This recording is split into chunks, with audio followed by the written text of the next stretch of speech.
اتنی مشقت کے بعد پرشین گلف سے نکلنے والا میجورٹی تیل ایسٹ ایشیا کی طرف جاتا ہے، جس میں سے 76% تو صرف 5 کنٹریز کے پاس جاتا ہے۔ سب سے پہلے آتا ہے چائنا۔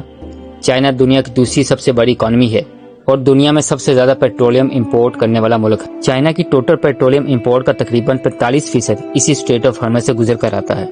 جاپان دنیا کی تیسری سب سے بڑی اکانومی ہے، جسے اپنی 100% انرجی امپورٹ کرنی پڑتی ہے، اور اس 100% امپورٹڈ انرجی سپلائی میں سے تقریباً 80% اسی 30 میل کے چوک پوائنٹ سے گزر کر آتی ہے۔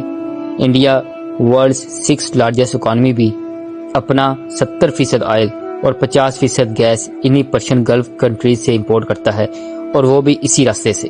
اسی طرح ساؤتھ کوریا، جو کہ دنیا کی 10th لارجسٹ اکانومی ہے، اپنا 70% تیل انہی پرشین گلف کنٹریز سے ٹینکرز کے تھرو امپورٹ کرتا ہے، جو اسی 30 میل کے اسٹریٹ آف ہارمز سے گزر کر آتے ہیں۔ تو اگر یہ 30 میل کی چھوٹی سی جگہ کسی بھی وجہ سے لمبے عرصے کے لیے بلاک ہو جائے تو دنیا کی دوسری، تیسری، چھٹی اور 10ویں اکانومیز بالکل کولیپس کر جائیں گی، اور اسی طرح پرشین گلف میں موجود ان تمام 8 کنٹریز کا سورس آف ریونیو بھی ختم ہو جائے گا، اور ایز اے رزلٹ پوری دنیا میں ایک زبردست اکانومک کرائسس آ جائے گا۔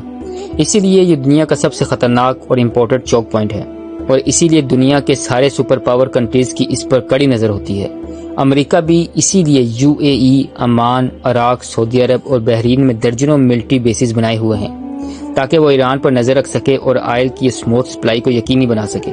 دوسری طرف ایران پہلے ہی کسی بھی جنگ کی صورت میں کئی دفعہ یہ اسٹریٹ بلاک کرنے کی دھمکی دے چکا ہے، اور اگر ایسا ہو گیا تو نہ صرف گلوبل اکانومی ہل کر رہ جائے گی، بلکہ عین ممکن ہے کہ ورلڈ وار 3 بھی سٹارٹ ہو جائے۔